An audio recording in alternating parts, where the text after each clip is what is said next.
All right, good afternoon, everyone.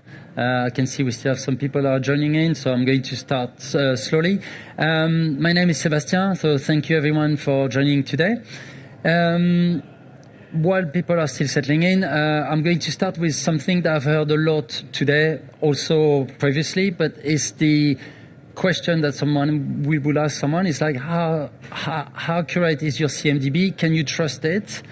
And today I actually had an interesting answer from someone saying, have you ever seen a CMDB that you can trust? Which I thought is quite funny, but unfortunately where we're entering everywhere talking about AI, obviously automation as well, both put them in the same bucket, that CMDB accuracy is going to become something that's going to be critical for your project. So most organizations don't really have a single source of truth for the network, because what's going to happen is you're going to have different versions of it. You're going to have some of your information that's going to be in your monitoring tool or in your CMDB, in your IPAM, some Excel spreadsheet as well. So all that data gives you part of the truth of what you have on your network.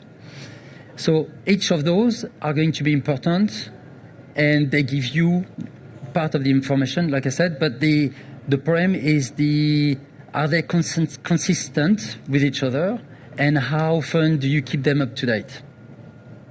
So the reason why it's hard to keep them up to date, it's because the network is the only source of truth, where your network is a decentralized or has information which is decentralized, where each of your switches, routers, firewall, and all those pieces in your network contains information that you want to gather in one place, and this is what is difficult to capture this information consistently. But for that, what you need is the right tooling, something that can actually help by continuously validating the state of your network. So I say validating, but also discovering those nodes that you have in your network without relying on those manual updates. Because otherwise, if you rely on those manual updates and you have to consistently updating this information and you don't, this is where you're going to have that wrong information, wrong data. And now with automation and AI, if you trust your automation to do some actions, if that source of information is incorrect, this is where the decision that's going to be made based on that is also going to be incorrect. Now the problem is, the faster we are trying to go by automating, doing things at scale, now what it means is that bad data and will generate bad decision and at scale throughout your network. So this is where you need the right information to be able to make the right decision. So what we're going to do is put ourselves in a very normal situation, which I'm pretty sure most of you are in a similar situation, where at some point we can take the image of you've joined a new network or a new company, so you've got to look after a network that you don't know yet, or you've been working in the same company for a number of years and now you've got a merger, so you're going to onboard a new network that you don't know about. Or maybe someone is leaving the company and now you've got to look after a part of the infrastructure that you haven't seen before, or that last time you've checked it was a number of years ago. And it's that thing where you don't really know what you have. And this is the image there. It's like, it's guesswork. You think you know something. People might give you some information saying, this is our Visio diagram, this is what our network looks like. Now you can manage it because you've got the data that you need. But the reality is, we've all seen those incidents or changes that you would perform, where the moment you start your change window, you're about to do something and you're like, oh, it's weird. It's not how I've planned it, because maybe you were looking at that Visio diagram and now you realize that, that's not the same. What I'm seeing on the device doesn't match the Visio diagram. So now you've got to go back to, oh, what am I about to do? Am I about to break something if I apply my configuration just the way it is? Do I need to review the actual config I'm going to apply? And now you go back to the drawing board of saying, oh, I need to go a few steps back, looking at the current state of my network. Can I still apply my change? And then you may or may not be in a situation where If you're still within your maintenance windows, you can still perform your change. If you're not, it could be a situation where you've got to say, well, I don't have time to do it now, so I'll roll back and I'll try again next week, involving tester and all the things. So it's a lot of wasted time just because you didn't have the right information to start with. So how can we help? So now what we're going to do is try to imagine if you could get that understanding of that unknown or unsure that I fully know that network in a few minutes, rather than getting it throughout painful discovery and manual updates. So what we're going to do is trying to look at what does it look like to get that understanding in a few minutes. So now what you're seeing in here will look like a network diagram. But I'm going to say something is it's not just a network diagram. And the reason I've kind of mentioned it before is your Visio diagram, the moment you're going to click save, you've got now, you're unsure that is it still going to be up to date. Within the first few minutes, hopefully it would still be. But now, after a few months, a few years, this is where you've got the uncertainty, you don't really know what you have. So now, the picture that you have there, this is what IP Fabric will do, after discovering your network, will be able to discover what are the devices in your infrastructure. But it's not just about saying, great, I know that you've got a switch there and a router there. What we are doing as well during the discovery is piecing that information together. So now, the key part in here is really having the relationship between your devices. It's great to know that you've got 1,000 network devices, but what's really useful is to know how they're connected to each other. Where are the relationships? What could be the impact if that device disappears, or how the application relying on the network? So the key part in here is really the relationship. So what we're going to do there, just looking at a specific site in here, and what we might be able to see here, I don't know how clear the image is. From my angle, it's not, but those relationships between devices where you see some, in yellow, you're going to have your SPF, your layer 2 further down. Now, if you are trying to do that manually, this is the part where you connect to one device, you do your show IP, whatever the command is, you see some output, and now you're going to keep that output in mind, go to the next device, do the same command, and I'm trying to find, is this neighbor? Is it another one? And this is the part that takes time. So now when we've done the discovery, you don't have to worry about it. We've done that relationship mapping. We know how those devices are interconnected. So now this is where I'm going to see that as it's the difference of knowing what you own, so the devices that you have, and how your network behaves or operates. Because the understanding the dependencies between your network is what really going to help you understand the risk and the impact of a change, or having a better understanding of an incident when such thing happens.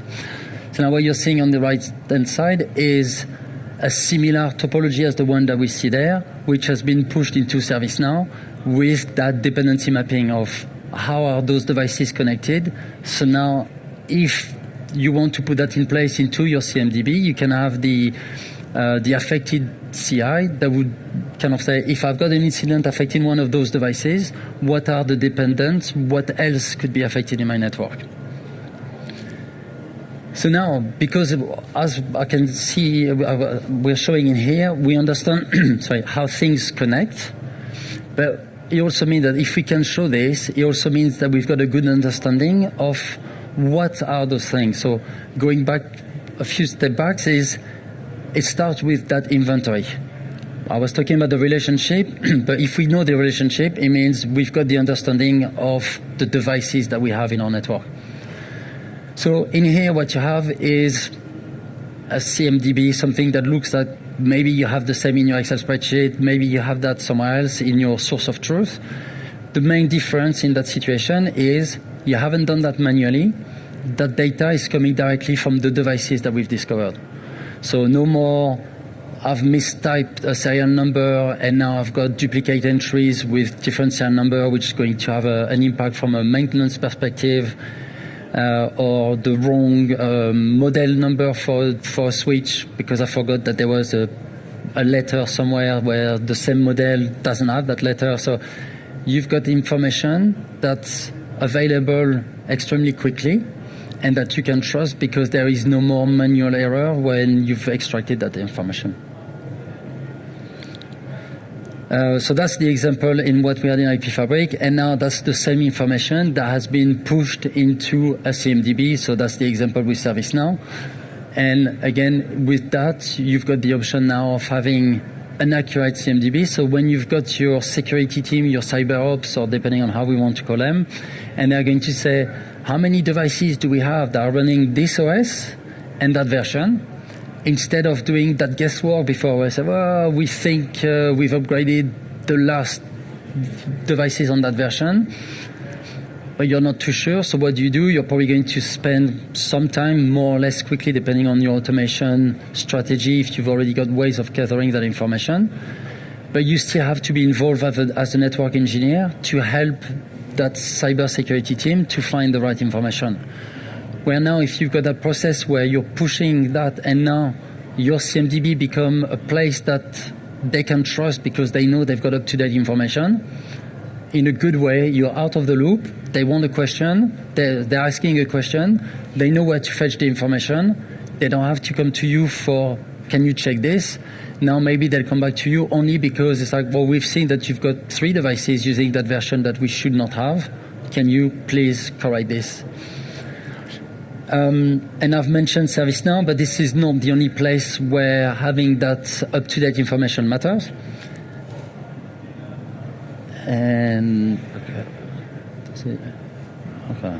Well, anyway, that in here what I'm trying to show there is an example of other tools that we integrate with. So you would have your Notobot in the background, Netbox slightly closer to the front, where those are the tools that we're going to see when you want to build your source of truth of what is in your network. So similar story as the CMDB, but slightly different use case where you probably won't be using your ServiceNow from an automation strategy to know what are the VLAN configured on the devices, what are the state of my interfaces, the IPAM. Now you probably want to focus on a more automation-focused source of truth. Or, I mean, I forgot to mention again in here, but it's, or you could also put that information somewhere in an Excel file, but then there is chances that that file will become out of date the moment you send it to someone by email, and now everyone's going to create their own final version, V2, V3, which unfortunately I've seen way too many times. Okay, so this is really what I'm trying to do there, is the end goal is being able to have simple information. If we think an inventory is a fairly basic information, automated, where you now have a way of having that information populated in your different tooling of your ecosystem, so that you can make the right decision for the network team, but that the right decision for the business to rely on. Okay, so now we've seen that what a good situation would look like. How do we get to that? So if it seems that we can get there, why are we not there already? Why do we still hear people saying, I do not trust my CMDB? And there are several reasons for this. It's not one of the reasons that we know it's not like people are bad at documenting. We can do network documentation. It usually comes to other problem. First, there is always what I think we have on our network versus what we really have, and this is that gap in between, which the drift between those two, which create that delta, which is going to cause some issues. So the drift is the main factor for struggling to get that CMDB up to date, because the network is going to change. So despite having the best intention, there is always going to be a moment where a drift is going to appear between what you have in your source of truth versus what you really have on your network. So the second, I guess, issues with this, or the gap with that, is the impact for this is a cost. So there is a cost impact of not having that correct information. I've mentioned earlier potentially having a change windows having to be rescheduled just because of the wrong information. So those are not necessarily the first and obvious one, but there is that time risk, because without the right information you may create a change having side effect that you didn't foresee. And financial as well, because obviously if you create an outage, there could be as well a financial repercussion of such issue. And what we're going to see as well is the why now. Why do we need to start fixing that problem now? And I've mentioned it briefly, but obviously automation and AI are tooling that are coming more and more at the moment. And without the right foundation, it becomes very useful to use them, utilize them fully. Okay, so now let's look a little bit more in detail in terms of why do we diverge from the reality. So the network is going to change continuously. We know that a network never stays the same. There is always going to be changes because users want to do something else. We need to add VLAN, we need to configure whatever. The network is there to serve a purpose, the business. And then if the business doesn't change, then there's probably something that's not going well. So generally speaking, we're going to have to do changes to the network. And that's why I was mentioning that drift is going to happen. And now is how do we control that drift and make sure we can document it back.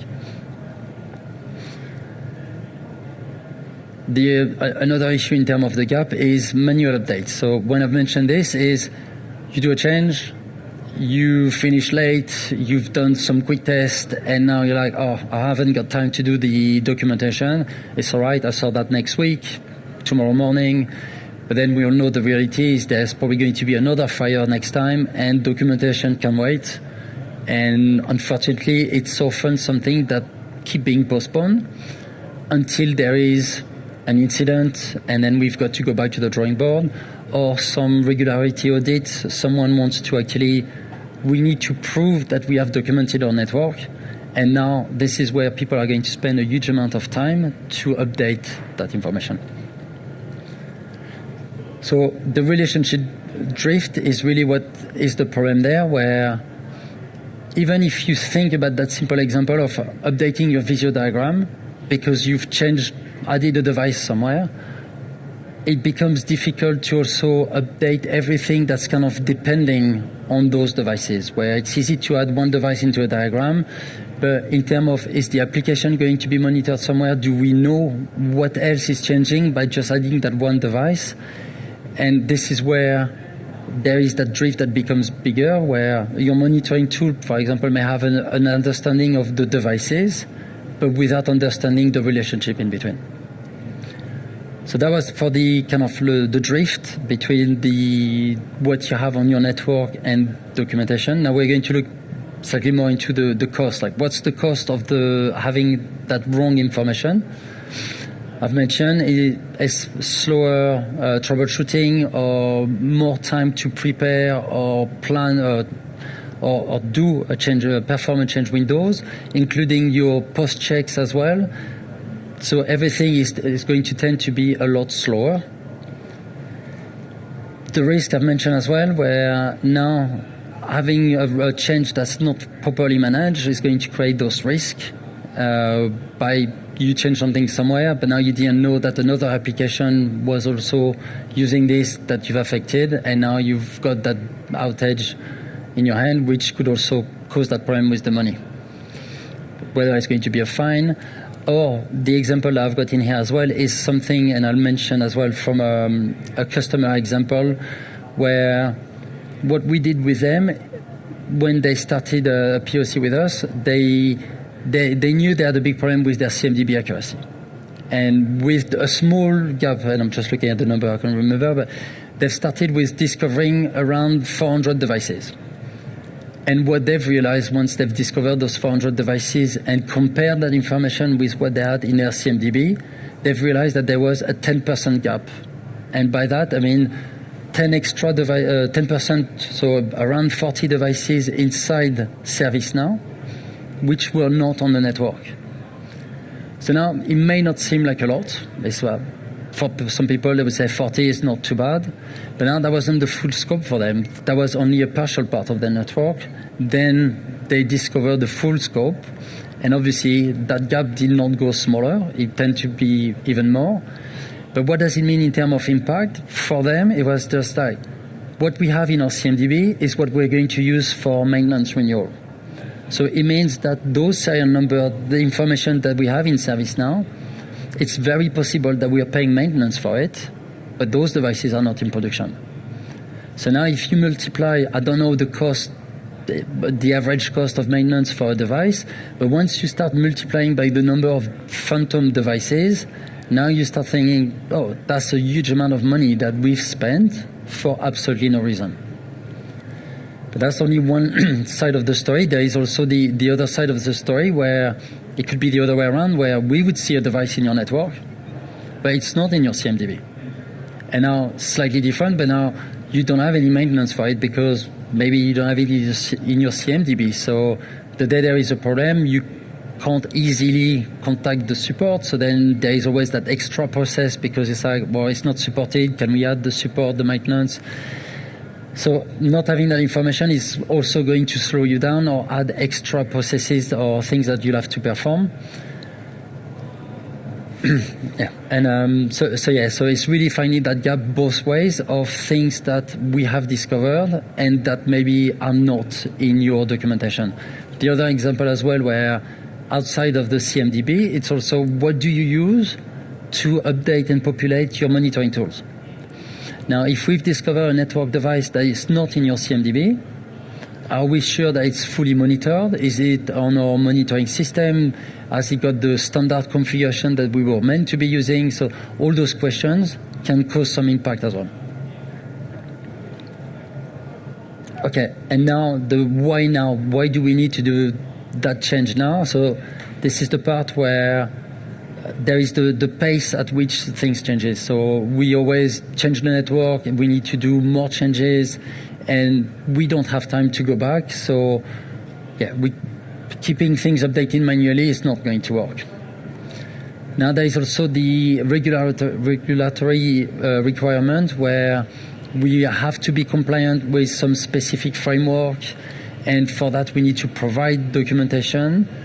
Because if we don't, we know that there's going to be the impact, which could be fine, but depending on where you are. It could be different framework, but where the network has to show the documentation, we have to show that we are in control of our network. We have control over it.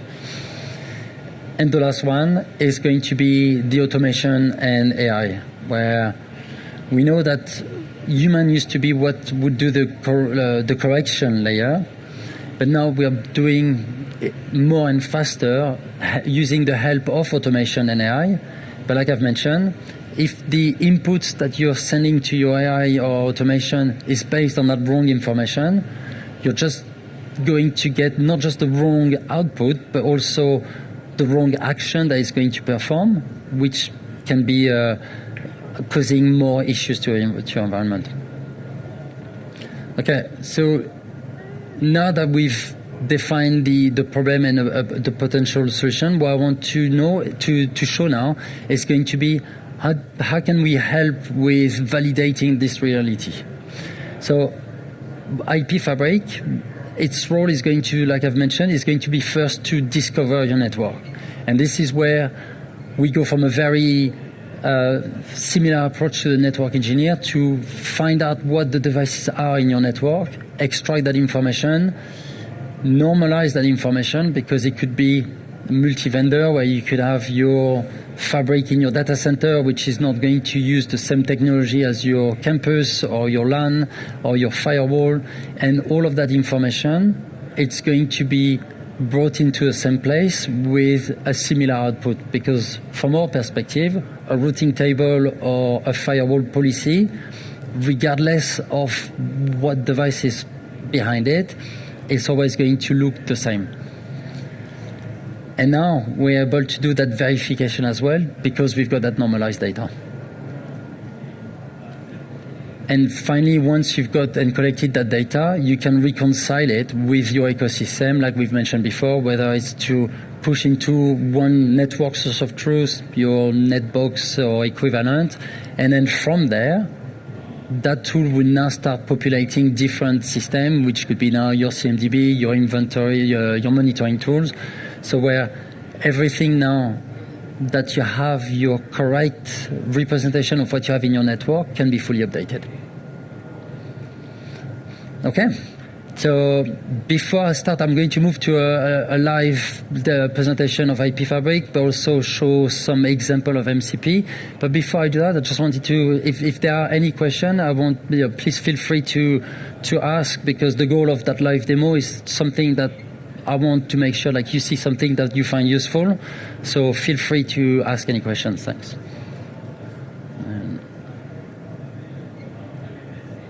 Okay. Yeah.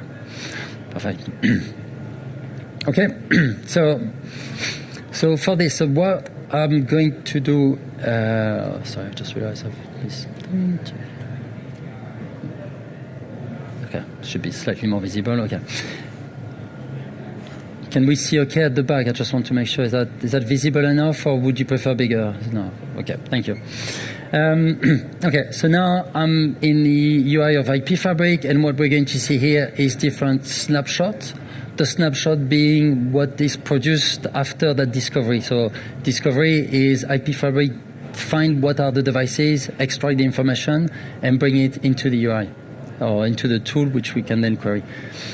So we've shown earlier this inventory table. Right now I've got my inventory. I know what are my devices that I have, and if I filter for something like this, now I can see that I've got a mix of different platforms from that same vendor, and all that information is now available. I can query it as well via API. So if I want to use that information to push into different tool or different ecosystem, I've got that programmatic access to it. So just to show the example, I'm just going to take the netbox, but the information that we see, for example, in here in netbox has been pushed via a plugin that we've done with them to say, take the information from IP Fabric, put it in a new branch in netbox, show me the diff, and now what do you want to do with that new branch? Do we merge it or not? But now you've got that way of having that feedback loop of, I've got my source of truth netbox. Is the data on the network still the same, or is there already some sort of drift that has happened where maybe if I look at one device somewhere in here, for example, I don't know, it's, is the IP address that's configured on that specific interface still, this is what netbox is saying, so what has been put. But what if someone has manually changed that information on my device? Now this is where you've got a drift. You've got a conflict of information where my source of truth netbox tells one thing, but my network tells something else. Now who's right? I don't know. It depends. Was it that IP change for a reason, a project, or was it an accident? Someone changed something in netbox that maybe should not have been updated? That I don't know, and this is where you might still need a human to check the drift. Or if depending on what are the use cases and how you plan on using it, maybe it's actually the automation should take care of that correction in that situation.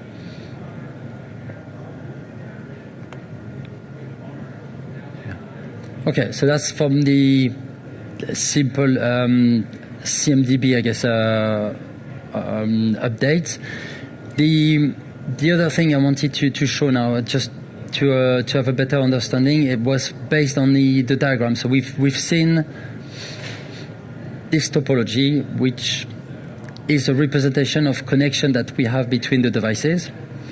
So now if I zoom to that same side that we had before, now I understand my relationship. I want to see what was connected to those devices at a specific moment in time. I can go back to my previous snapshot or the one from last week to see relationship that maybe were not present before. So if I zoom in into those devices, in this specific snapshot, I know if I go back to a previous snapshot, I'm having links that were not present back then.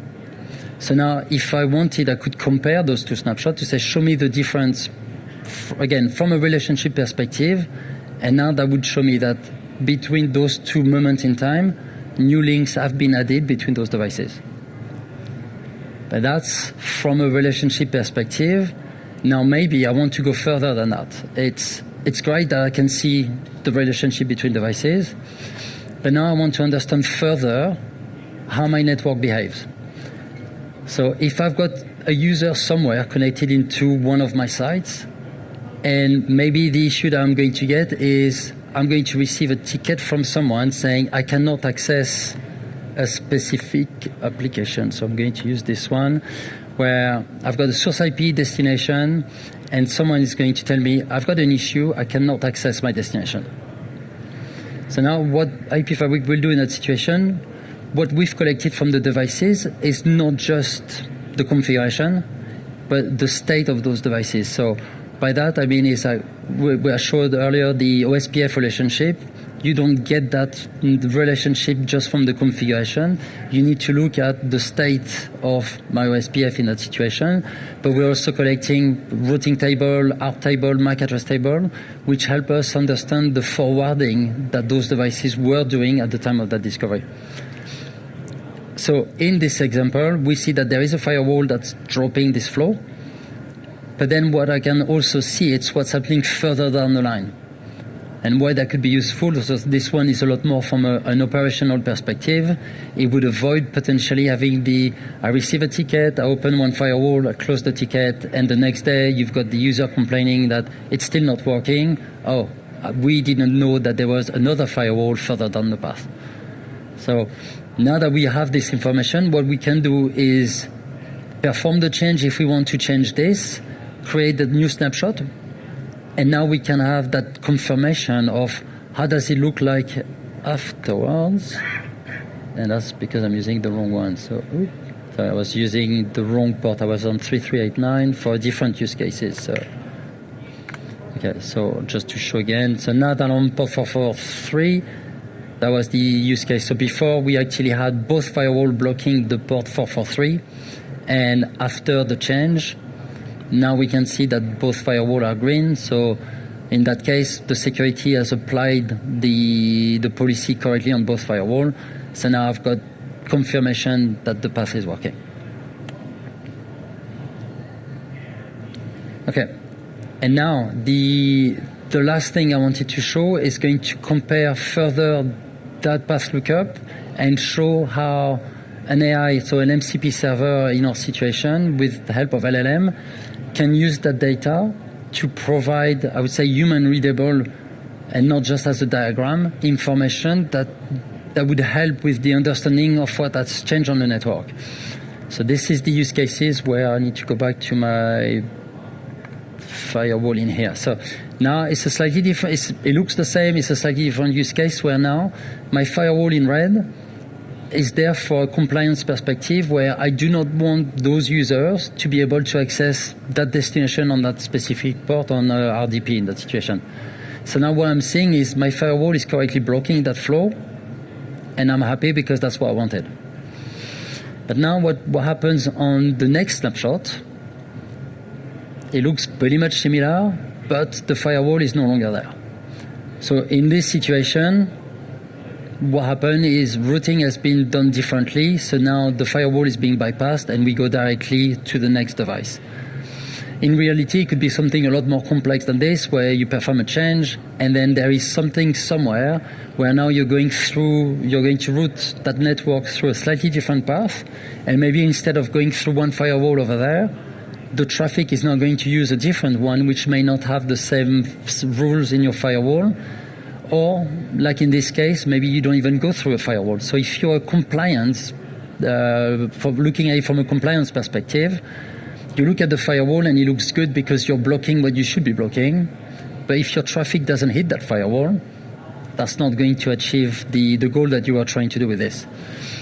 So now, in the example that we've done using our MCP server, was we've asked to say, show me the difference between those two snapshots for this specific path. And so in this one, it was done by Claude using the MCP server that we have with IP Fabric, where with that question, it generated an HTML report where I'm taking the source to destination path lookup from the previous snapshot. And this is what we are seeing on the left-hand side. And that looks like this is what we had on the graph earlier.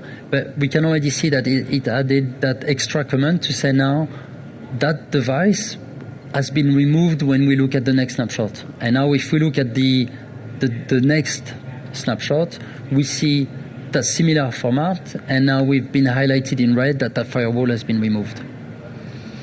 And now you've got Claude, we decided to make a red warning about this to say it looks like there's been a firewall bypass with some explanation as well from a routing perspective that now we are no longer going through the firewall but pointing directly to the device after.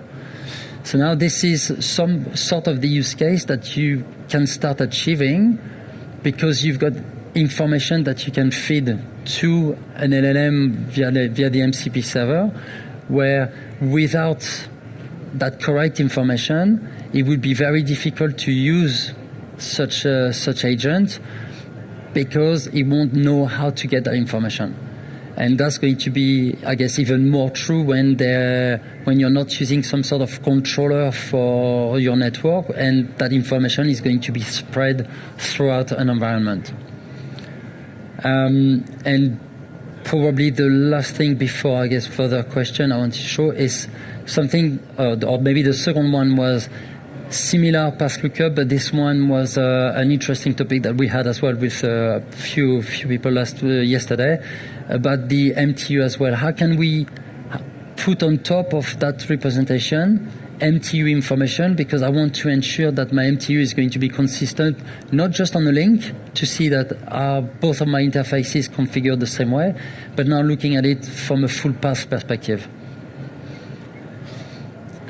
And the last one is another classic use case that goes back to the CMDB accuracy, your inventory, but this one was more from an end-of-life perspective where we already have that information in IP Fabric. It was just using the MCP and build a different visual for that representation, where now we're looking for a specific snapshot where we would see which devices are now end of life or end of maintenance. I just wanted to bring it here to give the perspective from that angle. And now this is what the MCP took, and the LLM decided to create, again, a different reporting for that. But that information we would have, so from the moment you do the discovery, to see that now we know what's no longer up to date.